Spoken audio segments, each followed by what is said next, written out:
नमस्कार फ्रेंड्स, हमारे इस प्लेटफॉर्म पर आपका स्वागत है। और इस वेरी सीरीज में हम लोग क्या कर रहे होंगे ना कि एनसीईआरटीज के जितने भी चैप्टर्स होंगे उनको हम लोग बहुत लॉजिकल तरीके से आपके लिए लेकर के आ रहे होंगे।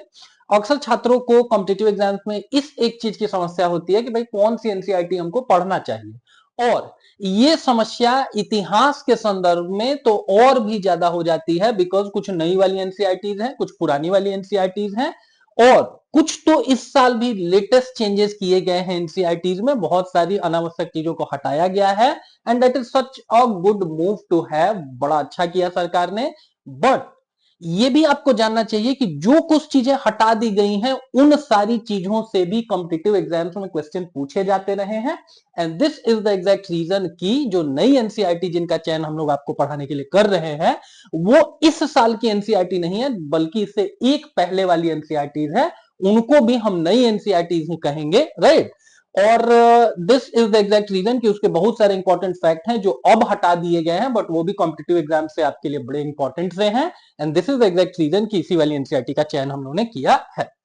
अच्छा, इस सीरीज में हम लोग क्लासेस आपको एक तो पूरे चैप्टर को बहुत डिस्क्रिप्टिव तरीके से भी बता रहे होंगे कि हाँ भाई इस चैप्टर से जो भी इंपॉर्टेंट चीजें हैं जो आपके एग्जाम में पूछी जाती हैं उनको एक बार हम लोग देख रहे होंगे।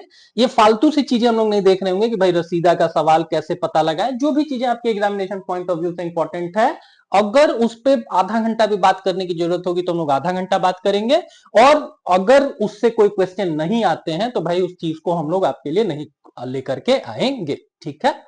यही रीजन है कि जो एनसीईआरटी हम लोग चयन करेंगे वो एनसीईआरटी कंप्लीटली हाईलाइटेड है, ताकि आप इनको एक बार ओवरव्यू उनका देख ले, एक बार सरसरी निगाह भी डाल ले तो आपको एक अंदाजा चल जाएगा कि भाई इतना हमको पढ़ने की जरूरत है और इतने ही पढ़ने से मेरा सारा काम हो जाएगा, ठीक है। दूसरा इंपॉर्टेंट चीज कि भाई एक तो जो भी आपका चैप्टर होगा उसको कंप्लीटली हम लोग देख रहे होंगे।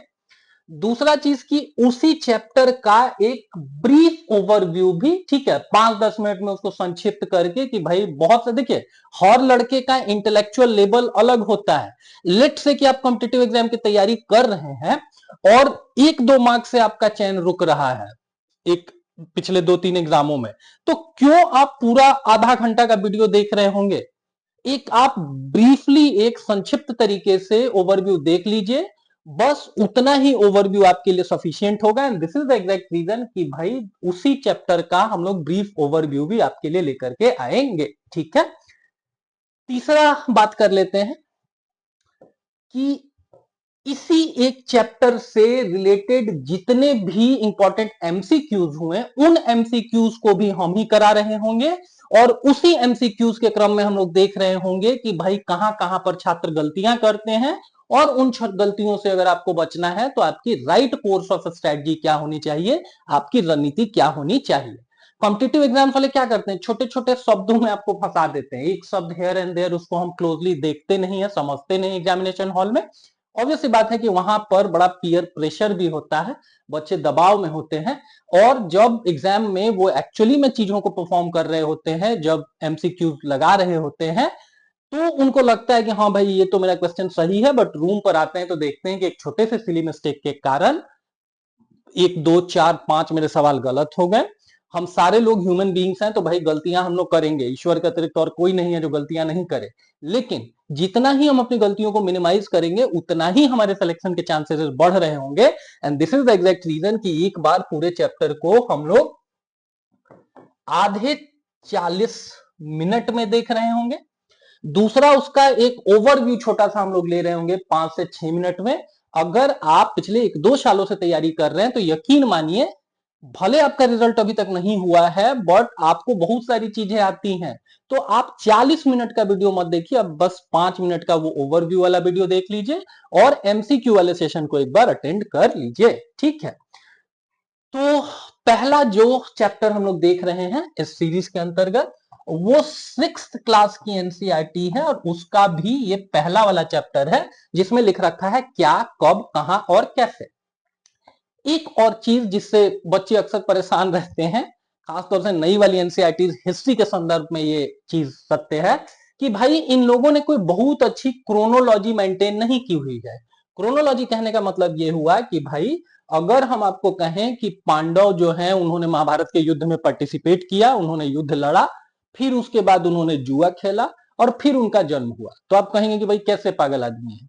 एक क्रोनोलॉजी होना चाहिए ना कि पहले पांडवों का जन्म हुआ होगा, फिर दुर्योधन के साथ उनकी दुश्मनी हुई होगी, दुर्योधन ने अनावश्यक उनको परेशान किया, फिर जुआ खेला गया और फिर उसकी अंतिम परिणति आपको महाभारत के युद्ध में। Same thing is applicable here also. आप एक क्रमबद्ध तरीके से एनसीईआरटी नई वाली नहीं उन्होंने करा रखी है। कहने का मतलब यह है कि हो सकता है कि पहले चैप्टर में वो अशोक की बात करें, उसके अगले चैप्टर में सिंधु घाटी सभ्यता की बात करें, उसके अगले चैप्टर में अंग्रेजों की बात करें, उसके अगले चैप्टर में पता चला है कि दिल्ली सल्तनत की बात कर रहे हैं। And this is the exact reason कि एक ब्रीफ सिलेबस हम लोगों ने प्रोवाइड करा रखा है कि लेट्स से अगर प्राचीन भारत की आपको अध्ययन करना है ना, तो मोटे तौर पर आपको इन इन सब्जेक्ट्स को आपको पढ़ना होगा। उन सारे टॉपिक्स का एक सब्जेक्ट कोड भी दिया हुआ है, जैसे A1 इंडिकेट करता है एंशिएंट हिस्ट्री को, प्राचीन इतिहास को। तो 6th क्लास की जो हमारी एनसीईआरटी का पहला चैप्टर है, उसमें बेसिकली बताया गया है इतिहास का अध्ययन करने के लिए प्रमाणिक स्रोतों को। ठीक है, तो आइए इस एनसीईआरटी को हम लोग देखते हैं कि कौन कौन सी इंपॉर्टेंट चीजें आपके एग्जामिनेशन प्रोस्पेक्टिव से इंपॉर्टेंट है। इसमें बेसिकली इतिहास के अध्ययन करने से संबंधित कुछ बेसिक बातों को बताया गया है। उन्हीं बेसिक बातों को हम लोग देख रहे होंगे किस प्रोस्पेक्टिव से, इस नजरिए से कि आपके कॉम्पिटिटिव एग्जाम में कौन कौन से क्वेश्चंस पूछे जाते हैं। पहला चीज तो लिख रखा है कि भाई आप लोग मैप पे जाइए और नर्मदा नदी का पता लगाने का प्रयास करिए। ठीक है, नर्मदा के बारे में हम लोगों को पता है कि नर्मदा जो नदी है वो आपको विंध्यन रेंज, यहां पर आपको विंध्यन रेंज देखने को मिलेगा या विंध्य रेंज देखने को मिलेगा, विंध्य की पर्वत श्रृंखला देखने को मिलेगी, और नीचे आपको यहां पर सतपुड़ा दिख रहा होगा और इन्हीं विंध्य और सतपुड़ा के मध्य नर्मदा नदी आपको प्रवाहित होती है। ठीक है, यहां पर देख रहे होंगे तो एक तरफ आपको देखने को मिल रहा होगा गल्फ ऑफ कच्छ, कच्छ की खाड़ी, और दूसरा देखने को मिल रहा होगा खंभात की खाड़ी, खंभात की खाड़ी। एग्जाम में पूछता है नर्मदा के बारे में जानेंगे कि भाई नर्मदा नदी किन दो पर्वत श्रृंखलाओं के मध्य से प्रवाहित होती है, तो उसके उत्तर में है विंध्य की पर्वत श्रृंखला और उसके दक्षिण में आता है सतपुड़ा रेंज या सतपुड़ा की पर्वत श्रृंखला। दूसरा एग्जाम में पूछते हैं कि भाई कहां पे जाकर के ये अपने वाटर को डिस्चार्ज करती है। ठीक है, अंतोगत्वा जाकर के किस समुद्र में ये मिलती है, तो यहां पर गल्फ ऑफ कच्छ है, उसके नीचे गल्फ ऑफ खंभात है, और इसी गल्फ ऑफ खंभात में आकर के नर्मदा नदी अपने जल को प्रवाहित कर देती है। ठीक है, तीसरा इंपॉर्टेंट पॉइंट नर्मदा से रिलेटेड क्या पूछते हैं एग्जाम में कि नर्मदा नदी जो है वो कहां से ओरिजिनेट करती है, तो यहां पर एक जगह है अमरकंटक। इस अमरकंटक से दो नदियां निकलती हैं, एक सोन नदी है जो गंगा की सहायक नदी है, और दूसरा इस दिशा में नर्मदा नदी फ्लो होती है। और महानदी के बारे में भी जानेंगे कि महानदी एग्जैक्टली तो अमरकंटक से नहीं निकलती है, लेकिन वहीं पास से निकलती है।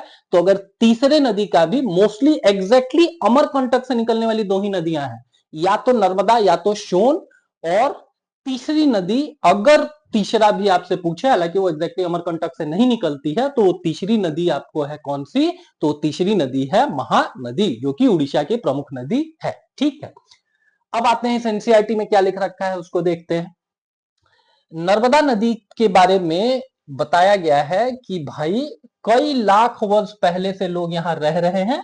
ये लोग कुशल संग्राहक थे, और कुशल संग्राहक मतलब क्या हुआ कि आसपास की चीजों का ये संग्रहण करते थे। ठीक है, सर्वाइवल के लिए हम लोग क्या करते हैं, अभी भी देखेंगे ना कि ट्राइबल लोग, अगर आप किसी भी वनीय क्षेत्रों के तरफ मूव करेंगे तो वहां पर ये एलपीजी सिलेंडर नहीं चलता है। वहां पर जो महिलाएं होती हैं हर दूसरे तीसरे दिन घर से निकलती हैं और वनों से जो भी लकड़ियां वगैरह गिरी हुई रहती हैं उन लकड़ियों को कलेक्ट करेंगी, वही आकर के उनके लिए खाना बनाने का एकमात्र संसाधन होगा, बिकॉज उनके पास सब्सिडी दिए जाने के बावजूद एलपीजी के लिए उतना पैसा वगैरह नहीं होता है। ठीक है, तो जो आदिम समाज था वो यहां पर उसका उद्भव हुआ है। और वो लोग कैसे लोग थे? तो संग्राहक लोग थे। ठीक है, तो इस एक चीज को भी आप लोग जानेंगे। अगला एनसीईआरटी बोलता है कि भाई आप सुलेमान और कीर्थर पहाड़ियों का पता लगाओ कि सुलेमान रेंज कहां पर है और कीर्थर रेंज कहां पर है। मैप में देख सकते हैं कि यहां पर सुलेमान है और यहां पर कीर्थर है। ठीक है, और ये जगह कौन सी है? तो ये पाकिस्तान है। और पाकिस्तान का भी, चूंकि मैप में ऊपर को उत्तर, नीचे दक्षिण, इधर को पूरब और इधर को पश्चिम, तो एग्जाम में अगर ये पूछे कि भाई सुलेमान और कीर्थर के रेंजेस कहां पर हैं, ये पर्वतमालाएं कहां पर हैं, तो पाकिस्तान, और पाकिस्तान के भी किस तरफ है? तो उसके पश्चिमी किनारों तरफ है, जो कि ऐसा देखेंगे तो ये क्या हो गया? ये अफगानिस्तान से सटा हुआ इलाका हो गया। अगला बोल रहा है कि सुलेमान और कीर्थर पहाड़ियों में क्या हुआ है कि आज से 8000 वर्ष पूर्व स्त्री पुरुषों ने सबसे पहले गेहूं और जौ जैसी फसलों को उगाना आरंभ किया। ये बेसिकली मेहरगढ़ की चर्चा की जा रही है। एग्जाम में पूछेंगे कि पाकिस्तान का कौन सा आदिम सभ्यता से रिलेटेड साइट है, तो मेहरगढ़ है। और माना जाता है कि लगभग 7000 या 8000 वर्ष पूर्व वहां पर क्या हुआ है? लोगों ने गेहूं या जौ जैसी फसलों को उगाना प्रारंभ किया। अगला बोल रहा है कि उत्तर पूर्व में अगर आप चले जाएंगे और गारो रेंजेस को अगर आप देखेंगे, गारो पहाड़ियों को देखेंगे, या मध्य भारत में विंध्य पहाड़ियों को अगर आप देखेंगे, तो ये भी ऐसे क्षेत्र थे जहां कृषि का विकास हुआ है। और जहां सबसे पहली बार चावल उगाया गया है वो स्थान विंध्य के उत्तर में स्थित है। मैप में आएंगे तो गारो की पहाड़ियां आपको कहां देखने को मिलती हैं? मेघालय में देखने को मिलती हैं। और मेघालय में सर्वाधिक वर्षा से संबंधित दो स्थान हैं, एक मॉनसिन राम है और दूसरा चेरापूंजी है। पहले के समय में चेरापूंजी विश्व में सर्वाधिक वर्षा के लिए जाना जाता था, बट आज के समय में यह दर्जा दे दिया गया है मानसिन राम को। और एग्जाम में पूछता है बार बार कि मानसिन राम में बहुत बारिश होती है, ये तो हमको पता है, आप उसके पीछे का कारण बताओ, उसके पीछे का कारण क्या है? तो इसी मेघालय में गारो पहाड़ियों के साथ साथ दो और पहाड़ियां हैं, गारो खासी और यहां पर जयंतियां। इन्हीं पहाड़ियों के मध्य मानसूनी हवाएं ट्रैप हो जाती हैं, फंस जाती हैं, उनको फिर यहां से बाहर निकलने का मौका नहीं मिलता है। ये पहाड़ियां एक तरीके से कीपनुमा आकृति बनाती हैं और इसी कीपनुमा आकृति में फंस करके जो हवाएं होती हैं वो बाहर की तरफ नहीं निकल पाती हैं। और नहीं निकल पाने के कारण ही क्या होता है कि बार बार इसी छोटे से क्षेत्र में वो बारिश करा रही होती है। ठीक है, तो न सिर्फ हम लोग हिस्ट्री के प्रोस्पेक्टिव से चीजें देख रहे हैं, बल्कि ज्योग्राफी के हिसाब से बहुत सारी चीजें हम लोग जान रहे हैं। देखिए, आई स्ट्रांगली बिलीव कि दुनिया में माता सरस्वती द्वारा दिया गया हर ज्ञान इंपॉर्टेंट है, उसके बस एक्सटेंशन है geography, history, political science and blah blah. ठीक है, तो अगर आपको कॉम्पिटिटिव एग्जाम में बेटर करना है तो दैट मीन्स आपका ओवरऑल एक होलिस्टिक अप्रोच होना चाहिए। और उसके लिए आप ये एक्सक्यूज नहीं दे सकते हैं कि भाई मेरा ज्योग्राफी तो अच्छा है, हिस्ट्री खराब है, या हिस्ट्री अच्छा है, ज्योग्राफी खराब है। बिकॉज कोई ना कोई मार्केट में कंपटीशन इतना है ना कि कोई ना कोई एक सुटेबल कैंडिडेट जरूर होगा जिसका हिस्ट्री भी अच्छा होगा, ज्योग्राफी भी अच्छा होगा, और भी XYZ सब्जेक्ट अच्छा होगा। तो eight the end of the day he will be selected and so on. ठीक है, अगला देखिए क्या लिख रखा है। अगला बोलता है कि सिंधु तथा इसकी सहायक नदियों का पता लगाइए। ठीक है, आप लोगों को पता ही होगा कि भारत के तीन जो सबसे स्ट्रॉन्ग नदी तंत्र हैं, उन्हीं सबसे स्ट्रॉन्ग तीन नदी तंत्रों में से एक तो आपको सिंधु नदी है, और सिंधु नदी है, इसके अतिरिक्त दो और भारत की जो प्रमुख नदियां हैं उसमें से एक गंगा हो गया और दूसरा आपका क्या हो गया? ब्रह्मपुत्रा हो गया। ठीक है, तो बहरहाल यहां पर बात किया गया है केवल सिंधु तथा इसकी सहायक नदियों की। अगर मैप में आप देखेंगे तो सिंधु और इसकी जो 5 सहायक नदियां हैं जिनका क्रम एक तरीके से आप याद रख सकते हैं सीधे चिरास के नाम से। ठीक है, देखते हैं कि ये सीधे चिरास क्या है।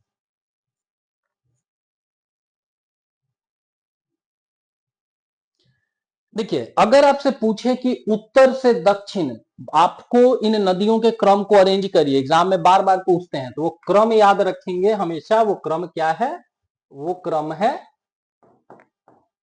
सीधे चिरास। ये किस चीज को इंडिकेट करता है? सी से सिंधु, झे से झेलम, ची से चिनाब, रा से रावी और सौ से सतलज। एक छोटी सी और नदी है व्यास, और व्यास को आप देख रहे होंगे कि ये आकर के अपने जल को कहां प्रवाहित कर देती है? सतलज नदी में। ठीक है, तो व्यास। ठीक है, तो यही जो क्रम है ये उत्तर से दक्षिण, उत्तर से दक्षिण सिंधु नदी तंत्र की नदियों का क्रम है। और फिर वापस यहां आते हैं, देखिए क्या लिख रखा है कि सिंधु तथा इसकी सहायक नदियों का पता लगाइए। आज से लगभग 4700 वर्ष पूर्व इन्हीं नदियों के किनारे कुछ आरंभिक शहर फले फूले। गंगा तथा इसकी सहायक नदियों के किनारे तथा समुद्री तटवर्ती इलाकों में नगरों का विकास लगभग 2500 वर्ष पूर्व हुआ। ठीक है, मतलब यहां पर बेसिकली बात की जा रही है 4700 वर्ष पूर्व। मतलब क्या हुआ? 2000 साल इधर का रख दीजिए और 2700 साल पहले बिफोर क्राइस्ट में चले जाइए। बिफोर क्राइस्ट वगैरह ये सब क्या होता है, एनो डोमिनी क्या होता है, ये इसी चैप्टर में आगे को हम लोगों को देखने को मिलेगा। ठीक है, तो 2700 बीसी 2500 बीसी के आसपास इस भारतीय उपमहाद्वीप में पहली बार बड़े नगरों का आपको प्रचलन आरंभ हुआ। ये बेसिकली बता रहा है हड़प्पा सभ्यता के बारे में। और वहीं गंगा और इसकी सहायक नदियों के किनारे तथा समुद्र तटवर्ती इलाकों में नगरों का विकास कब हुआ है? 2500 साल पहले हुआ है। हिस्ट्री की किताबों में आप लोग पढ़ते होंगे कि 6th सेंचुरी बीसी में, ठीक है, 6ठी शताब्दी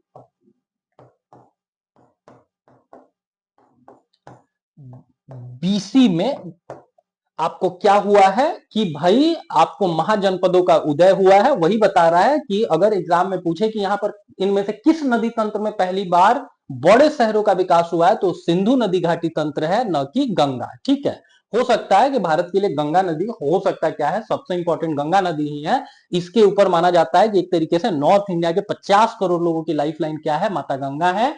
बट अगर एग्जाम में पूछे कि भाई इस देश में पहली बार कहां नदियों, कहां शहरों का विकास हुआ है, किस नदी तंत्र से संबंधित आपको जगहों पर, तो उसका आंसर फिर आपका सिंधु होगा। ठीक है, अगला देखिए क्या बात कर रहा है। अगला बात कर रहा है दक्षिण एशिया। आप लोगों से एग्जाम में पूछेगा कि भाई ये दक्षिण एशिया क्या होता है, तो दक्षिण एशिया में देखिए क्या लिख रखा है। भारत इंक्लूडेड है, पाकिस्तान है, बांग्लादेश है, नेपाल है, भूटान है और श्रीलंका है। ठीक है, आज के समय में ऐसा माना जाता है ना कि यहाँ पे जो 6 देश लिखे गए हैं, इन 6 देशों के अतिरिक्त 2 और देश हैं जिनको दक्षिण एशिया माना जाता है। ठीक है, मतलब ये सारा डिफिनीशन क्या होता है? ये सारा डिफिनीशन परसेप्शन आधारित होता है। जैसे इतिहास में लोग पढ़ते हैं प्राचीन भारत का इतिहास, मध्यकालीन भारत का इतिहास और आधुनिक भारत का इतिहास। तो इतिहास कभी उठ करके नहीं आता है, वो नहीं बोलता है कि भाई हमको यहां से यहां तक का जो कालखंड है उसको तुम प्राचीन भारत में कंसीडर करो, यहां से यहां तक मध्यकालीन भारत में कंसीडर करो, और यहां से यहां तक हम आधुनिक आपको इतिहास है। बड़े बड़े इतिहासकार क्या करते हैं, अपनी सुविधा के हिसाब से, उनका जो भी समझ होता है उसके हिसाब से इतिहास के आपको कालक्रम को, कालखंड को विभिन्न छोटे छोटे हिस्सों में काटते हैं। Same thing is applicable here also. पूछा जाए कि दक्षिण एशिया में कौन सी 8 कंट्रीज हैं, तो 6 कंट्रीज यहां पर लिखा हुआ है। उसमें 7वां कंट्री इंक्लूड कर देंगे मालदीव, और 8वां इंक्लूड कर देंगे अफगानिस्तान। ठीक है, इन्हीं कंट्रीज ने मिल करके ना सार्क एक ऑर्गेनाइजेशन था, मतलब था क्या है, पार्डन मी। ठीक है, ये ऑर्गेनाइजेशन किसके लिए है? कि south Asian association for regional cooperation. Exam में पूछते हैं कि इसकी स्थापना कब हुई है, तो 1985 में हुई है। सार्क की स्थापना का वर्ष क्या है? 1985 है। किस जगह पर इसकी स्थापना की गई है? तो ढाका। ढाका मतलब बांग्लादेश हो गया। और इसका वर्तमान समय में इसका आपको सचिवालय कहां पर है, तो इसका सचिवालय है काठमांडू। काठमांडू जब हम बोल रहे हैं तो इसका सीधा सा मतलब हो गया नेपाल। ठीक है, इन्हीं सारे इंपॉर्टेंट पॉइंट्स को आप एक दो बार सुनिए, और या फिर यही सारी चीजों को आप क्लास करने, आज के समय में बच्चे क्या करते हैं ना कि मतलब बहुत टेंटेटिव होकर के, बहुत मतलब स्थिर होकर के, बहुत अट्रैक्टिव तरीके से क्लासेस नहीं अटेंड करते, बस वो सुन रहे होते हैं। अरे भाई कॉपी कलम लेकर के बैठिए, अगर इनमें से कोई सा भी फैक्ट आपको नहीं पता है तो उसको तुरंत नोट डाउन करिए, ताकि एग्जाम में वो क्वेश्चन अगर आपके सामने आए तो उसको आप तुरंत बना सके। ठीक है, तो यहां पर दक्षिण जो एशिया है, जो एंटिटी है, इसको डिफाइन किया गया है, और बेसिकली यहां पर यही बात किया गया है कि किस तरीके से भारत का जो इतिहास है वो उसको आप अलग तरीके से नहीं देख सकते हैं, वो एक तरीके से पूरा भारतीय उपमहाद्वीप का इतिहास है या दक्षिण एशिया का इतिहास है, जिसका सबसे प्रमुख देश आपको भारत है। ठीक है, अगले में आ जाते हैं, देखिए क्या लिख रखा है।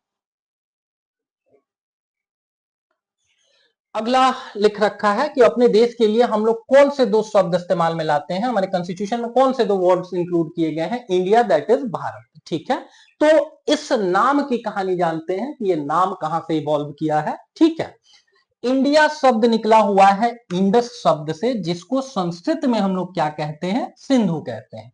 इंडिया या हिंदुस्तान, हिंदू और इंडिया, ये दो शब्द कहां से निकले हैं, सिंधु से निकले हैं। ठीक है, और इसी में देखिए आगे क्या लिख रखा है कि अपने एटलस में जाइए, ईरान और यूनान का पता लगाइए। ठीक है, आप मैप में अगर जाकर के देखेंगे तो भाई यहां पर ग्रीस एक कंट्री दिख रहा होगा आपको, यहां पर एक कंट्री दिख रहा होगा विच इज ग्रीस, और यहां पर एक कंट्री दिख रहा होगा विच इज इटली। ठीक है, इटली जिसकी राजधानी क्या है, रोम है, और रोम किस नदी के किनारे है, तो टाइबर नदी के किनारे है। वहीं ग्रीस, जो आप लोगों ने ये पढ़ा ना कि ग्रीक लोगों का ये दिया हुआ शब्द है, ग्रीक लोगों को ही हिंदी में हम लोग किस नाम से जानते हैं, यूनानियों के नाम से जानते हैं, तो इसको कंफ्यूज मत करिएगा। ठीक है, अब यूजुअली क्या होता है कि बच्चे भाई अंग्रेजी माध्यम वाला ही तो एटलस यूज करते हैं ना, उसमें जाके देखेंगे आपको यूनान कोई देश ही नहीं मिलेगा, तो उसको फ्रस्ट्रेट नहीं होना है। ठीक है, यूनान मतलब अपने को सिंपली समझना है आपको ग्रीक।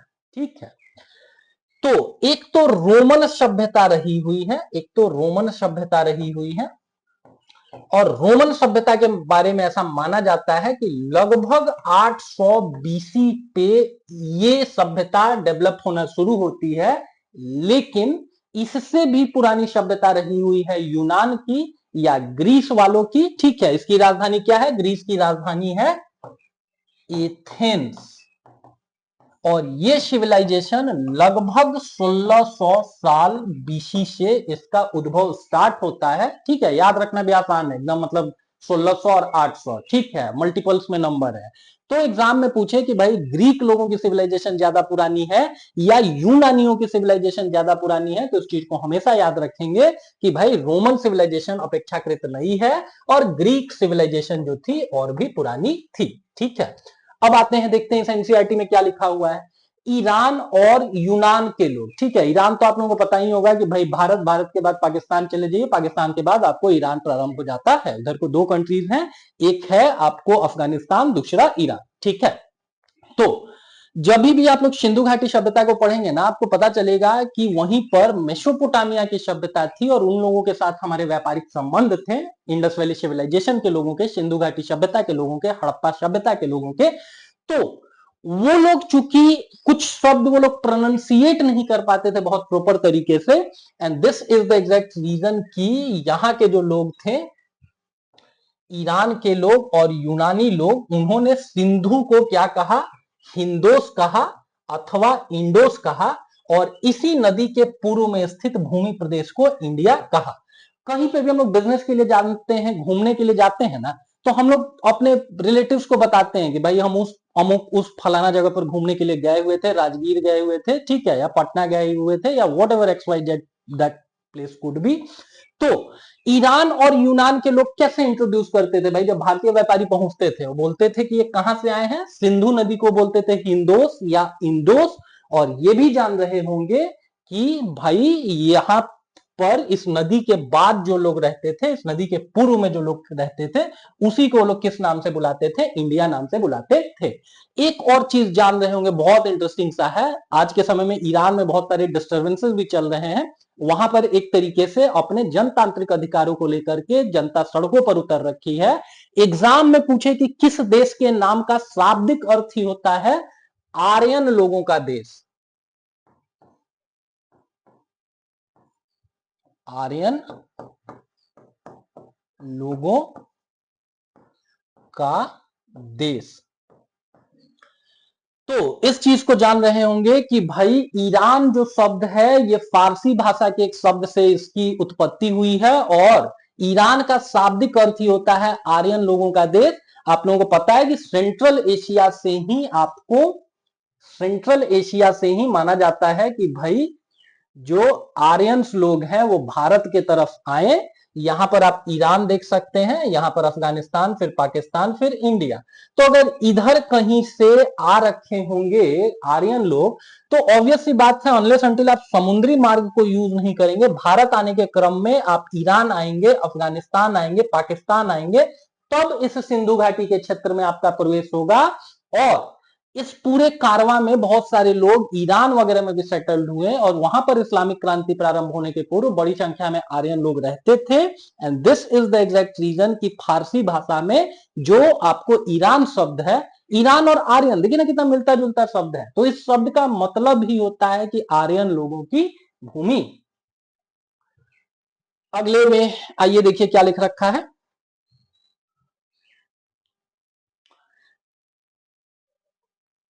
तो यहां तक की कहानी हम लोग ने देखी कि भाई ईरानी और यूनानियों ने क्या कहा, सिंधु उनको प्रोनाउंसिएट करने नहीं आता था, उसका सही से लोग उच्चारण नहीं कर पाते थे, इसीलिए उन्होंने क्या कहा, हिंदोस कहा अथवा इंडोस कहा, ठीक है। और इस नदी के पूर्व में स्थित लोगों को इंडिया कहा, और वहीं से हमारे लिए दो, जो वैसे तो भारत के बहुत सारे नाम है, जम्मू द्वीप भी है, आर्यावर्त भी है, बट जो सबसे पॉपुलर नाम आपको इवन वेस्टर्न वर्ल्ड में भी है, या तो हम लोग को भारत के नाम से जाना जाता है या तो इंडिया के नाम से जाना जाता है, और यही दोनों शब्द हमारे कॉन्स्टिट्यूशन में भी इंक्लूड किए गए हैं। अलग अलग लोगों का मत था कि और सारे वर्ड्स को भी हम लोग को यूज करना चाहिए, बट इन्हीं दोनों शब्दावलियों को हमारे कॉन्स्टिट्यूशन में जगह मिली है, ठीक है। भारत के तो अनंत नाम है ना, ठीक है, वो एक कहा गया है ना, हरि अनंत हरि कथा अनंता, कहूं सुनहु बहु विधि सब संता।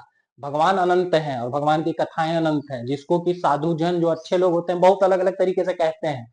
तो भारत के अगर ओवरऑल नामों की चर्चा की जाए तो माना जाता है कि 117 या 118 प्रोमिनेंट नाम है, लेकिन 117 नामों को ऑब्वियस सी बात है ना कि आप मतलब अपने कॉन्स्टिट्यूशन में इंक्लूड नहीं कर सकते थे, सम्मिलित नहीं कर सकते थे, और यही कारण है कि भाई दो नाम जो है वो इंडिया और भारत है, और उसी की कहानी हम लोग यहां पर देख रहे हैं। अगला देखिए क्या लिख रखा है कि भरत नाम का प्रयोग किया गया है उत्तर पश्चिम में रहने वाले लोगों के एक समूह के लिए। याद रखेंगे कि इनिशियली जो भरत शब्द इस्तेमाल में लाया गया है वो किस चीज को इंडिकेट करता है, एक नृजातीय समूह को इंडिकेट करता है, एक लोगों के समूह को इंडिकेट करता है, ठीक है। एग्जाम में पूछते हैं कि भाई कालिदास ने सबसे अच्छी कौन सी किताब लिखी हुई है, तो उनकी लिखी हुई सबसे अच्छी किताबों में से आता है अभिज्ञान शकुंतलम, ठीक है। अभिज्ञान शकुंतलम में कहानी किसकी बताई गई है, इसमें कहानी बताई गई है शकुंतला की, जो कि कण्व ऋषि की पुत्री थी, और राजा दुष्यंत की, ठीक है। पहला चीज जानेंगे कि अभिज्ञान शकुंतलम लिखा किसने है, कालिदास ने लिखा है। अगला, अभिज्ञान शकुंतलम किसकी कहानी है, तो शकुंतला की कहानी है, और राजा दुष्यंत की कहानी है। राजा दुष्यंत और शकुंतला प्रेम विवाह करते हैं। शकुंतला किनकी पुत्री थी, कण्व ऋषि की पुत्री थी, और एक बार दुर्वासा ऋषि आते हैं मिलने के लिए शकुंतला से, और उस समय वो अपने जिनके साथ उन्होंने गंधर्व विवाह कर रखा था, प्रेम विवाह कर रखा था, राजा दुष्यंत के ख्यालों में वो खोई हुई थी। और तब दुर्वासा ऋषि, जो भारतीय पौराणिक कथाओं में अपने क्रोध या अपने दिए गए श्रापों के लिए जाने जाते हैं, उन्होंने श्राप दे दिया कि इतना बड़ा ऋषि तुम्हारे घर पे आया है, तुम हमको वैल्यू नहीं कर रही हो, तो जाओ, तुमको श्राप देते हैं कि भाई जिसकी याद में तुम बैठी हुई हो, हमको इग्नोर कर रही हो, वो तुमको भूल जाएगा। और राजा दुष्यंत भूल जाते हैं शकुंतला को। फिर एक मछली के पेट से अंगूठी वगैरह के थ्रू पुनर्मिलन होता है, और इन्हीं दोनों की संतान का नाम था भरत। और इन्हीं भरत के नाम पर हमारे देश को क्या कहा जाता है? भारत कहा जाता है। हमेशा इस चीज को याद रखेंगे, भरत नाम से दो प्रोमिनेंट लोग रहे हुए, दो महत्वपूर्ण लोग रहे हुए हैं हमारे पौराणिक इतिहास में। एक भगवान राम के जो आपको दूसरे नंबर के भाई थे, उनका नाम भी भरत था। और एक भरत आप यहां पर भी देख रहे होंगे, एग्जाम में कभी कभी आपको कंफ्यूज करने के लिए पूछ देता है कि ये भरत राजा कौन थे, क्या ये भगवान राम के भाई का नाम है? तो ये भगवान राम के भाई का नाम नहीं है, ये किनका नाम है? ये शकुंतला और दुष्यंत के पुत्र का नाम है। और यहीं से फिर कहानी शुरू होती है, किस चीज की? तो यहीं से आपको कहानी शुरू होती है आपको भारत की। ठीक है, यहां पर इस एक चीज के ऊपर भी आप लोग ध्यान दे रहे होंगे, जितनी भी कहानी हम आपको बताएं, Kalidas who wrote Abhijnana Shakuntalam, which is basically the story of Shakuntala and king Dushyant, उन्हीं के बेटे का नाम भरत, और भरत से इस देश का नाम भारत। ठीक है, अगला देखिए क्या लिख रखा है। ये जो भरत समूह है ना, इसका उल्लेख आपको संस्कृत की आरंभिक कृति ऋग्वेद में भी मिलता है। ठीक है, ऋग्वेद में भी भरत वर्ड बहुत बार इस्तेमाल में लाया गया है। और ये भी जान रहे होंगे कि दुनिया की पहली जो कंपाइल्ड किताब है, पहली संकलित किताब है, केवल भारत की नहीं, केवल हिंदुओं की नहीं, दुनिया की जो आरंभिक पुस्तकें हैं उनमें से एक किताब है ऋग्वेद।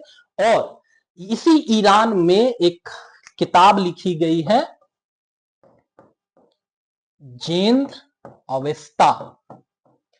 और जेंद अवेस्ता और ऋग्वेद में बहुत सारी समानताएं हैं। एग्जाम में पूछते हैं कि हिंदुओं की या भारत की जो किताब ऋग्वेद है, वो किस किताब के साथ उसकी सदृश्यता पाई जाती है? सदृश्यता कहने का मतलब कि मोटे तौर पर जिन बातों की चर्चा इस किताब में है, उन्हीं चीजों की चर्चा उस किताब में भी है। जैसे ऋग्वेद में भी अग्नि पूजा का उल्लेख मिलता है। ठीक है, और अग्नि पूजा से संबंधित बहुत सारे श्लोक जेंद अवस्था में भी है। हमारे में क्या बताया गया है कि वनस्पतियों के देवता या सोम नामक एक पेय के देवता कौन है? सोम देवता है। और सोम को जेंद अवस्था में अहोम नाम से आपको बुलाया गया है। आप देखिए कितना सिमिलर नाम है। तो जेंद अवस्था और हिंदुओं की जो ऋग्वेद किताब है, वो उसमें काफी सारी समानताएं हैं। इस चीज को आप याद रखेंगे। लिखा हुआ कितने वर्ष पूर्व आपको इस किताब को लिखा गया ऋग्वेद के को? तो आज से 3500 साल पहले। और आज से 3500 साल पहले मतलब क्या हुआ? आज से 3500 साल पहले मतलब 2000 लगा लीजिए अभी का समय, और 1500 बिफोर क्राइस्ट मतलब कि 1500 बीसी में इस किताब को लगभग लिखा गया है। ठीक है, इस चीज को अगर आप अभी भी नहीं समझे तो आप इस चीज को ऐसे समझिए, अगर ये समय की धारा है तो आधुनिक समय में बोला जाता है कि आधुनिक समय में जो काल की गणना है वो की गई है ईसा मसीह के जन्म के साथ। 3500 साल लिखा हुआ है। अभी ईयर कौन सा चल रहा है? 2026। 2026 में इधर आप लगभग 2000 साल, और ईसा मसीह के जन्म से 1500 साल पहले 3500 लिखा हुआ था ना, 2000 और 1500 को जोड़ेंगे तो कितना मिलेगा? आपको मिल रहा होगा 3500 साल। And this is the exact reason कि भाई एग्जाम में पूछते हैं ऋग्वेद कब लिखा गया है, तो लगभग 1500 बीसी में इसकी आपको रचना की गई है। ठीक है, अगले में आ जाते हैं। अगले में देखिए क्या लिख रखा है। अगले में क्या लिखा हुआ है? अगला यहां पर लिख रखा है कि अतीत की जो किताबें लिखी हुई होती थी ना, अतीत की जो किताबें लिखी हुई होती थी, उन किताबों को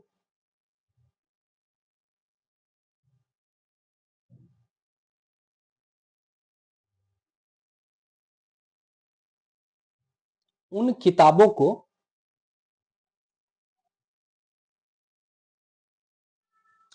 किस चीज पे लिखा गया है, ये भी एग्जाम में आपसे पूछते हैं। ये ध्यान में रखेंगे कि कागज का आविष्कार बहुत बाद में किया गया है। चाइना में माना जाता है कि कागज का इतिहास आपका आपको आविष्कार किया गया है। और प्रारंभिक जो किताबें थी उनको कहां पर लिखा जाता था, एग्जाम में पूछा गया है। पहले प्रिंटिंग प्रेस वगैरह नहीं था इस देश में, प्रिंटिंग करने की चीजें कहां से प्रारंभ हुई हैं, तो यूरोप में एक रिनेंसा या पुनर्जागरण आया। यूरोप के लोग बहुत गधे, बहुत नालायक हुआ करते थे, ज्ञान विज्ञान में वो भारत के सामने कहीं स्टैंड नहीं करते थे, लेकिन मार्टिन लूथर किंग के नेतृत्व में वहां पर रिनेंसा हुआ, पुनर्जागरण हुआ, लोगों ने वैज्ञानिक सोच को अपनाया, तब वहां पर प्रिंटिंग प्रेस या आपको वास्प इंजन वगैरह का इजाद हुआ, और इसी प्रिंटिंग प्रेस को पुर्तगाली इस देश में लेकर के आए। तो उसके पहले क्या होता था, उसके पहले लोग क्या करते थे, देखिए क्या लिखा हुआ है, पुस्तकें हाथ से लिखी जाती थी, और इसीलिए उनको क्या कहा जाता था, उनको पांडुलिपि कहा जाता था। पांडुलिपियों के लिए जो शब्द अंग्रेजी में इस्तेमाल में लाया जाता है वो होता है मैन्युस्क्रिप्ट, और ये लैटिन शब्द मेन्यू से बना हुआ है, जिसका अर्थ ही होता है हाथ से काम करना। ठीक है, एक होता है मशीनों से काम करना, और एक आप लोगों ने सब सुना होगा कि मैनुअल। ठीक है, जब आप हाथ से कोई काम कर रहे होते हैं ना, तो उसको हम लोग मैनुअल बोल रहे होते हैं।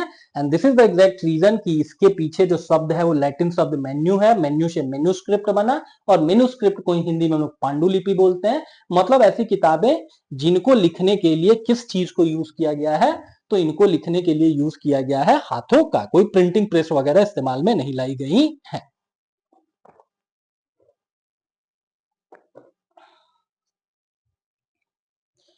ठीक है, अगला क्वेश्चन उठता है कि ठीक है भाई, लिखा हाथ से गया, लेकिन लिखा किस चीज के ऊपर गया, आम के पत्ते पे लिख देंगे क्या, इतना छोटा सा होता है। ठीक है, इसको लिखने के लिए अगर पेड़ के पत्तों को भी इस्तेमाल में लाया गया तो बड़े पत्ते आपको चाहिए होंगे, और इसके लिए इस्तेमाल में लाया गया है ताड़पत्र। ताड़पत्र आप देख रहे होंगे कि ताड़पत्र रिलेटिवली जो उनके पत्ते होते हैं साइज में बड़े होते हैं, उस पर 4, 10, 5 लाइन आप लिख सकते हैं।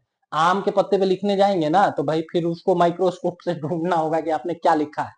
ठीक है, तो किस चीज को इस्तेमाल में लाया जाता था, या तो ताड़पत्रों को, अथवा हिमालयी क्षेत्र में उगने वाले भोज नामक पेड़ की छाल को इस्तेमाल में लाया जाता था। इसी से भोजपत्र बनता था, और उसी भोजपत्र पर हम लोग लिखने का काम करते थे। एग्जाम में पूछेंगे कि भाई ये जो भूर्ज की छाल है उसको कहां इस्तेमाल में लाया जाता था, तो उसको पांडुलिपियों के लेखन में इस्तेमाल में लाया जाता था। दूसरा, ये आपको कहां मिलता था, तो ये मिलता था हिमालयी क्षेत्र में। ये भी एक रीजन है ना कि आज के समय में ना आप देखेंगे कि दक्षिण भारतीयों का जो गौरवान्वित इतिहास है, वो संगम साहित्य के बहुत सारे आपको पन्ने अभी नहीं मिलते हैं, बहुत सारी राइटिंग्स नहीं मिलती हैं। क्यों नहीं मिलती हैं, बिकॉज आपके घर के पास अगर बनिए की दुकान होगी, राशन की दुकान होगी, तो आप ही की चाय ज्यादा मीठी होगी। अगर किसी गली कस्बे में अगर राशन की दुकान ही नहीं है, चीनी की दुकान ही नहीं है, तो वहां फीकी चाय ही पीनी होगी। हिमालयी क्षेत्रों में चूंकि ऋग्वेद इत्यादि का आरंभिक संकलन किया गया है, लेखन किया गया है, वहां पर आपको भुर्ज की, आपको पेड़ की छाल देखने को मिलती है, जो दक्षिण भारत में नहीं मिलती थी। यही कारण है कि वहां की बहुत सारी अच्छी कृतियां आज के समय में उनका आपको देखने को नहीं मिलती हैं, वो लोप हो चुकी हैं, वो नष्ट हो चुकी हैं। दूसरा, ज्योग्राफी के हिसाब से सोचिए ना, आप एक कागज लीजिए और उस कागज को एक बार बेडरूम में अपने रखिए, अपने रीडिंग रूम में रखिए, और एक बार उसी कागज को ले जाकर के अपने बाथरूम के पास रख दीजिए। 2 सालों के बाद आप देखेंगे ना कि भाई आपके जो बेडरूम या रीडिंग रूम में जो आपने कागज रख रखा था ना, वो पढ़ने लायक है, लेकिन बाथरूम वाला कागज अब आपके पढ़ने लायक नहीं है। उसमें मॉइस्चर या जल वाष्प की मात्रा इतनी ज्यादा हो गई है कि भाई वो उसने कागज को गला दिया है। आप यही कॉन्सेप्ट साउथ इंडिया के कॉन्टेक्स्ट में भी देख सकते हैं। अब देखिए ना, भारत के किसी मैप पे आते हैं, ये देखिए भारत है। भारत में ज्योग्राफी के हिसाब से जानेंगे कि भाई कौन सी जगह है जो समुद्र के ज्यादा पास है, दक्षिण भारत है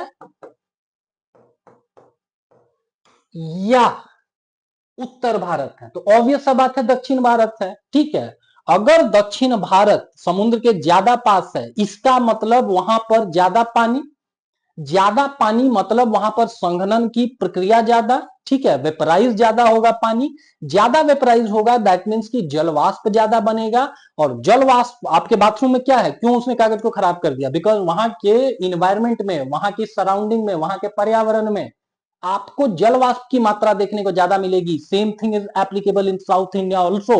वहां पर रिलेटिव ह्यूमिडिटी आपको देखने को ज्यादा मिल रही है, और यही सापेक्षिक आर्द्रता देखने को ज्यादा मिल रही है। और ज्यादा सापेक्षिक आर्द्रता होने का सीधा सा मतलब हुआ कि भाई वहां पर अगर आप कागज वगैरह को रख रहे होंगे तो लंबे कालखंड तक आप उनको संग्रह करके नहीं रख पाएंगे। With the passage of each day, हर नए दिन के साथ उसमें जल वाष्प या जल की मात्रा बढ़ती जाएगी और कागज को अगर हम लोग जल में डिप करेंगे, डुबोएंगे, तो हमारे पढ़ने लायक नहीं रह जाता है। ठीक है, तो यहां आप देखेंगे कॉम्पिटिटिव एग्जाम में क्या पूछते हैं कि भाई पांडुलिपियों को लिखा किस पे गया है, तो या तो ताड़पत्रों पर लिखा गया है और या तो उनके लिए इस्तेमाल में लाया गया है भूर्ज नामक पेड़ की छाल। ठीक है, अगला आ जाइए, अफगानिस्तान के कंधार से। ठीक है, पहला चीज जानेंगे, कंधार एक शहर है, कहां पर, अफगानिस्तान में। वहीं पर आप देखेंगे आईसी 814 को हाईजैक करके 1999 के दिसंबर में लेकर के जाया गया था और इसके ऊपर अभी मूवीज वगैरह भी बनी है। उस समय पर तालिबान वगैरह शासन करता था, जो फिर से अब लौट आया है। तो आप देखेंगे भारत के दो जो सबसे महान राजा माने जाते हैं उसमें से एक अनडाउटेडली आपको कौन है, सम्राट अशोक है। और ये केवल भारत नहीं बल्कि भारतीय उपमहाद्वीप पर इनका शासन था। भारतीय उपमहाद्वीप के अंतर्गत ही अफगानिस्तान के कंधार से अशोक के भी हम लोगों को क्या मिले हुए हैं, शासन के आदेश या अभिलेख मिले हुए हैं। अशोक कब से कब तक रूल करते थे, मोटे तौर पर 273 बीसी से लेकर के 232 बीसी तक ये व्यक्ति रूल करते थे। क्यों इस ईयर की चर्चा कर रहे हैं, हम इसको देखते हैं। इस अभिलेख की खासियत यह है ना कि इस क्षेत्र में प्रयोग में आने वाली यूनानी तथा आरामाइक नामक दो विभिन्न लिपियों और भाषाओं में लिखा गया है। अगर इसका क्या मतलब है उसको समझते हैं। पहला चीज जानेंगे कि भाई अलेक्जेंडर ने भारत तक आने के स्थलीय मार्ग को एक तरीके से बताया। अलेक्जेंडर का आपको आक्रमण भारत पर कब हुआ था, तो 326 बीसी में हुआ। ठीक है, 326 बीसी के आसपास ही माना जाता है कि झेलम के पास, झेलम नदी के पास, झेलम नदी को ये जो यूनानी लोग थे वो किस नाम से जानते थे, तो हाई डे स्पेस के नाम से जानते थे। ठीक है, एग्जाम में पूछते हैं कि भाई हाइडे स्पेस का युद्ध किस साल का है, 326 बीसी के आसपास का है। कभी कभी एक, अब चूंकि इतना पुराना इतिहास है ना तो प्लस माइनस एक आध ईयर इसमें भी कभी कभी चलता है। तो झेलम को जो यूनानी लोग थे वो लोग किस नाम से जानते थे, हाइडे स्पेस के नाम से। यही अलेक्जेंडर किसको हराता है, पोरस को हरा देता है।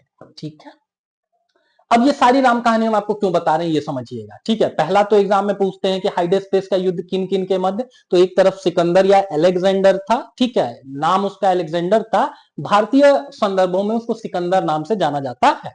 जब कोई आदमी बहुत बड़े सपने देखता है ना तो उसको क्या कहा जाता है, तुम उस पर्टिकुलर फील्ड में सिकंदर बनने सोच रहे हो, दैट मीन सिकंदर मतलब होता है, सिकंदर ने एक सपना देखा था कि सारी दुनिया मेरी कदमों के नीचे हो, सारी दुनिया को हम जीत सके। लेकिन वो महान सिकंदर भी जब मर रहा था ना तो एक आपको इंटरेस्टिंग बात बताते हैं कि उसने अपने सहायकों को आदेश दिया कि भाई मेरा हाथ जो है सोटी कम से कम मेरे कफन से बाहर निकाल के रखना। सबऑर्डिनेटों ने पूछा कि साहेब ऐसा क्यों, आपको बोलिए ना पूरा बढ़िया से प्रॉपर कवर करके दिख भेजते हैं, आपका हाथ वाथ गल वल जाएगा, देखने में अच्छा नहीं लगेगा, इतना आपका रुतबा रहा हुआ है। ठीक है, क्यों आप इस तरीके से जाना चाहते हैं। तो सिकंदर ने कहा नहीं, मेरा हाथ जानबूझ करके तुम खुला रखना, कफन के बाहर रखना, ताकि दुनिया जान सके कि दुनिया का सबसे बड़ा सम्राट भी मरने के बाद इस धरती से 1 रुपया भी ऊपर लेकर के नहीं जा सकता है। ठीक है, and this is the exact reason कि भाई वो मरने के समय में उसको थोड़ा रियलाइज हुआ। कहां पर वो मरा है, 323 बीसी में बेबीलोन में उसकी मृत्यु हुई है। ठीक है, ये भी एग्जाम में पूछते हैं, सारी चीजें नोट डाउन करेंगे। ठीक है, कहां मरा सिकंदर, किस ईयर, 323 बीसी, और कहां पर, तो बेबीलोन। ठीक है, बेबीलोन मतलब आज के समय का ईरान और इराक के आसपास वाला क्षेत्र समझेंगे। कहां का, ईरान और इराक, लिख नहीं रहे हैं बट आप लोग इस चीज को नोट डाउन करेंगे। अब बीसी वाले ईयर्स को जब भी हम लोग कंसीडर करते हैं ना तो अगर बड़ा ईयर लिखा हुआ है, ठीक है, जैसे 1990 और 2025, इन दोनों में कौन ज्यादा बाद का ईयर है, तो जो भी ईयर का संख्या ज्यादा है, ठीक है, उसका जो क्वांटिटी है ज्यादा है, 2025 संख्या बल में 1900 से ज्यादा है, तो वो बाद का साल होता है। लेकिन बिफोर क्राइस्ट में इसका उल्टा होता है, जो जितना बड़ा संख्या है वो उतना ही बाद का नहीं बल्कि उतना ही पहले का कालखंड है। इस पूरी चर्चा में हम आपको यही बताएं कि 326 बीसी और 273 बीसी, 326 बीसी वो कालखंड है जिस समय अलेक्जेंडर भारत पर आक्रमण करता है, और 273 बीसी वो कालखंड है जब भारत के सबसे बड़े राजा सम्राट अशोक राजगद्दी पर बैठते हैं। और बड़ा साल होने का मतलब क्या हुआ कि वो ज्यादा पहले का है, अगर हम बीसी वर्ड यूज कर रहे हैं, ठीक है, तो इसका मतलब अलेक्जेंडर पहले आ रखा था, वो अशोक से भी पहले था, लगभग 50 साल पहले था, ठीक है, 25 इधर रख लीजिए, 25 उधर रख लीजिए, ठीक है, एग्जैक्ट मैथमेटिक्स नहीं बोल रहे हैं बट मोटे तौर पर 50 साल पहले, ठीक है। तो इस पूरे भारत का जो आपको उत्तर और पश्चिमी प्रांत था, वहां पर बहुत सारे उसने क्या कर रखे थे, अलेक्जेंडर ने बहुत सारी कॉलोनियां बसा रखी थी, छोटे छोटे शहर बसा रखे थे। और उन शहरों में, अब भाई आप तमिलनाडु से आएंगे तो आप तमिल ही तो बोलेंगे ना, आप महाराष्ट्र से आएंगे तो मराठी बोलेंगे, ठीक है, गुजरात से आएंगे तो गुजराती बोलेंगे। तो ये कॉमन लॉजिक तो भाई यूनानियों पर भी एप्लीकेबल होना चाहिए ना, कि आप यूनान से आ रखे हैं, ग्रीस से आ रखे हैं, तो आपकी भाषा क्या होगी, यूनानी होगी। तो इन जगहों पर उस समय अफगानिस्तान के कंधार के आसपास कौन सी भाषा चलती थी, यूनानी भाषा चलती थी, इसीलिए। अच्छा, हमको अगर आपके साथ कम्युनिकेट करना है तो हम दोनों की भाषा सेम होनी चाहिए ना। लेट्स से कि आपको बहुत अच्छी अंग्रेजी आती है और मेरा अंग्रेजी में हाथ तंग है, 0/सन्नाटा है, तो इट्स कॉम्प्लीटली इम्पॉसिबल कि हम लोग बहुत मतलब एलिगेंट तरीके से आपस में कम्युनिकेट कर पाए। Same story is applicable here also. अगर आप एक बड़े राजा हैं और उस क्षेत्र के लोगों को अगर आपको अपनी बात समझानी है तो उन लोगों की भाषा में आपको समझाना होगा। इसीलिए सम्राट अशोक ने एक तो यूनानी भाषा चुनी है और दूसरा किस भाषा का चयन किया गया है, अरामाइक। माना जाता है कि यह भाषा सेंट्रल एशिया की बहुत प्रारंभिक भाषाओं में से है। और एक इंटरेस्टिंग बात बताते हैं कि ऐसा माना जाता है कि जो जीसस क्राइस्ट थे ना, उनकी भाषा भी क्या थी, अरामाइक भाषा ही थी, ठीक है, वो अंग्रेजी में नहीं बोलते थे, ठीक है। The Father and the Son and the Holy Spirit, वो किस लैंग्वेज में कम्युनिकेट करते थे, अरामाइक में। और उस समय पर यही दोनों भाषाएं आपको कंधार अफगानिस्तान में चलती थी, इसीलिए सम्राट अशोक ने इसी भाषाओं का आपको चयन किया। वस्तुओं का अध्ययन करने वाले लोगों को पुरातत्वविद कहते हैं, और पुरातत्वविद क्या करते हैं कि वो पत्थर और ईंट से बनी इमारतों के अवशेषों को स्टडी करते हैं, ठीक है, चित्रों का अध्ययन करते हैं, मूर्तियों का अध्ययन करते हैं, ठीक है। इसके अतिरिक्त औजार, हथियार, बर्तनों, आभूषणों इत्यादि को भी वो स्टडी करते हैं, ठीक है। फिर देखिए 4700 वर्ष पूर्व के अगर पात्रों की चर्चा की जा रही है भारतीय संदर्भ में, तो आपको मान के चलना है कि सिंधु घाटी क्षेत्र की बात हो रही है, सिंधु घाटी सभ्यता की बात हो रही है, और वहीं पर ऐसे पात्र प्रचलन में थे, ठीक है। वहीं सिक्के भारतीय उपमहाद्वीप में कब प्रचलन में आए हैं, प्राचीन आप भारत की एनसीईआरटी की किताब पढ़ेंगे, मतलब ओल्ड वाली एनसीईआरटी पढ़ेंगे, तो उसमें बोलते हैं कि सिक्कों का आरंभिक नाम था आहत। आहत मतलब क्या होता है, आहत मतलब किसी को घायल कर देना, वो वहां आहत होकर के पड़ा हुआ है, घायल होकर के पड़ा हुआ है, ठीक है। तो आहत क्या थे, सिक्कों की प्रकार था। और आहत क्यों बोलते थे, बिकॉज जो भी आपके पास मेटालिक चीजें होती थी, सोना चांदी या तांबा, उसको गला करके, उसको ठोक पीट करके लगता था जैसे आप उसको मार करके घायल कर करके सिक्के मिंट कर रहे हैं, उनको आप उकेर रहे हैं, उनके ऊपर आकृतियां, इसीलिए सिक्कों को आहत कहा गया है। इसकी कहानी प्रारंभ हुई है भारतीय उपमहाद्वीप में 6ठी शताब्दी ईसा पूर्व से, लगभग 600 बीसी से। वही मोटे तौर पर देखेंगे तो 2500 साल लिखा हुआ है, 2600 साल होता तो और अच्छा होता, बट मोटे तौर पर इसीलिए लगभग लिखा हुआ है ना, कि लगभग आज से 500 साल मतलब बिफोर क्राइस्ट में 6ठी या 5वीं शताब्दी में आपको क्या हुआ है, सिक्के वगैरह प्रचलित होने शुरू हुए। अब देखिए क्या लिख रखा है, शहरों में रहने वाले लोग खाद्य आपूर्ति के लिए अन्य व्यक्तियों पर निर्भर करते हैं। इस तरीके के भेद आपको अतीत में भी थे।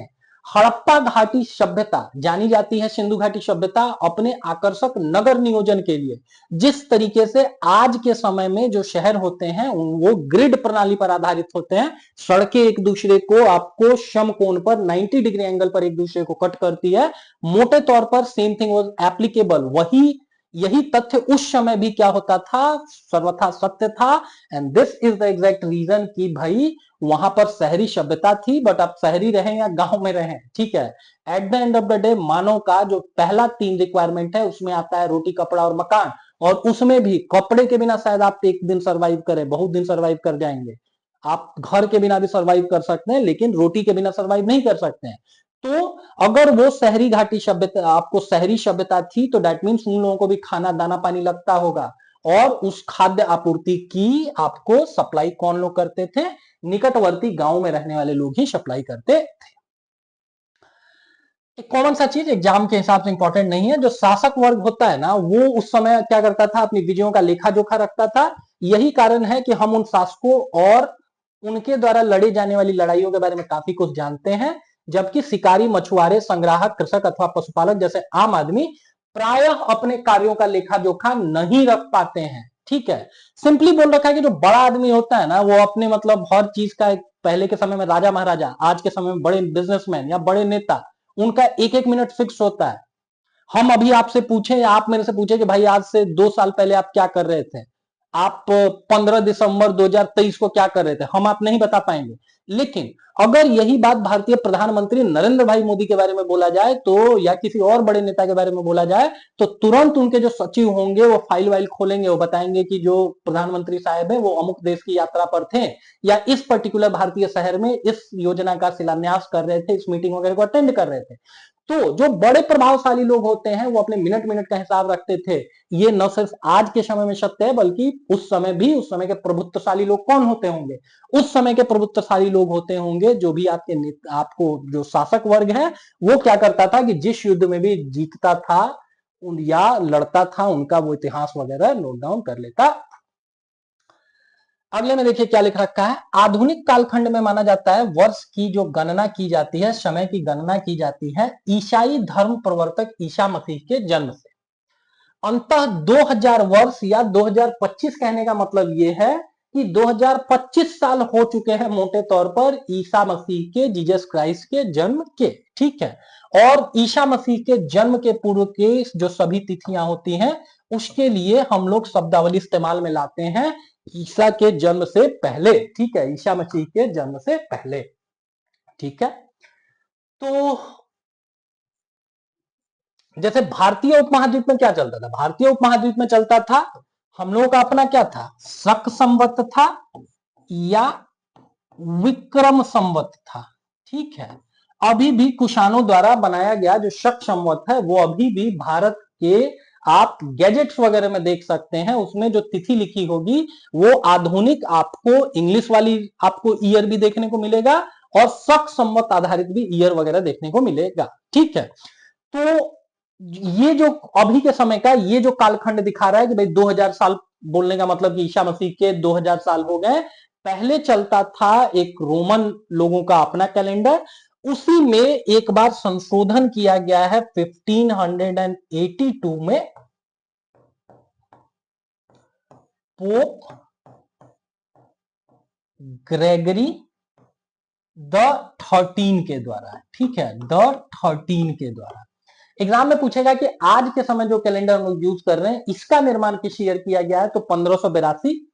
किसके द्वारा, तो रोमन कैथोलिक एक पोप थे जिनका नाम था पोप ग्रेगरी, 13वें नंबर के वो थे। ठीक है, भारतीय इतिहास के संदर्भ में माना जाता है कि इस जो ये जो कैलेंडर है ना, इसको अंग्रेजों ने 1752 ईस्वी वगैरह के आसपास अपनाया, और तब से, चूंकि अंग्रेजों की बहुत सारी दुनिया में कॉलोनीज वगैरह थी, उपनिवेश थे, और यही कारण है कि उसी ईयर से भारत में भी इस कैलेंडर की शुरुआत मानी जाती है। हम भारतीयों का अपना जो कैलेंडर था वो या तो शक संवत था या तो विक्रम संवत था।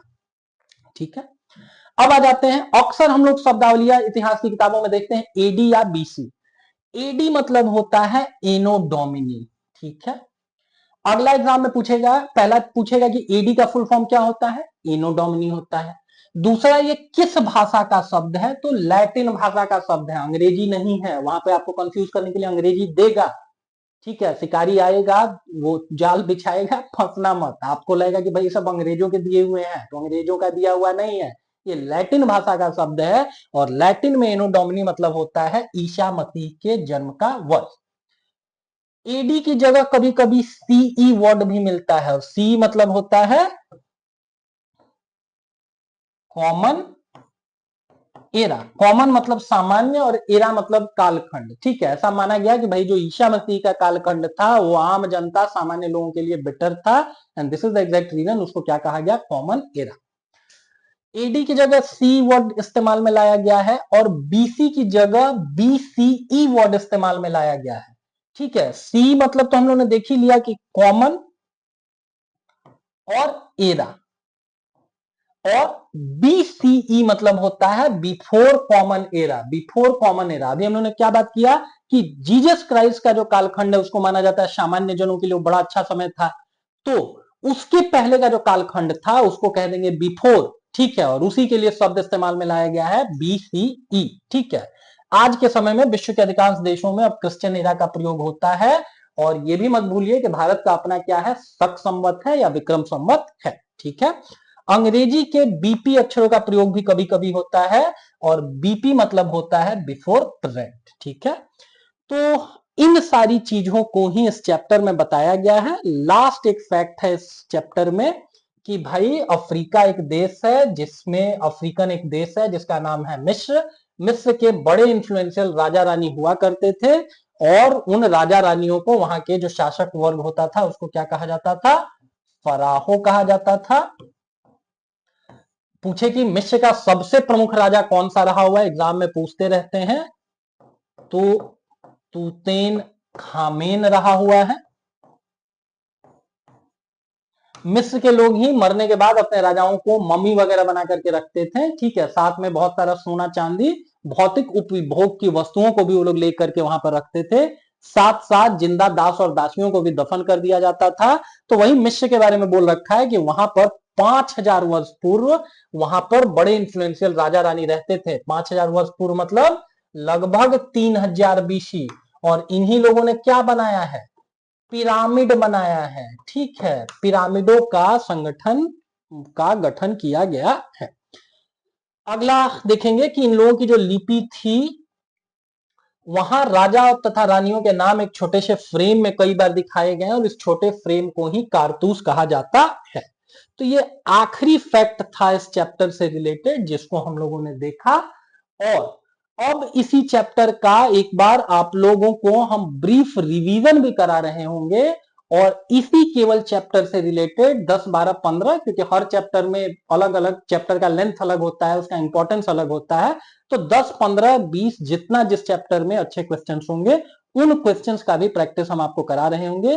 और आरंभिक चैप्टर से करने का सबसे अच्छा फायदा यह होता है कि आप अपनी गलतियों को आरंभ में ही आइडेंटिफाई कर लेते हैं कि भाई ये सारी गलतियां हैं, इनको हमको रेक्टिफाई करने का, सुधारने का जरूरत है। ठीक है, अगर इस वीडियो को यूट्यूब पर डाला गया है तो इट्स हम्बल रिक्वेस्ट, अगर आपकी तैयारी में ये वीडियो कहीं से भी आपको मददगार लग रहा है तो इट्स हम्बल रिक्वेस्ट कि आप हमारे चैनल को सब्सक्राइब कर लेंगे, और आपके फ्रेंड सर्किल में भी कोई और लोग हैं जो तैयारी वगैरह करते हैं, आपको लगता है कि ये उनके लिए उपयोगी सिद्ध हो सकता है, तो उनके साथ भी फिर इट्स हम्बल रिक्वेस्ट, विनम्र निवेदन है कि इसको आप शेयर कर रहे होंगे। Thank you.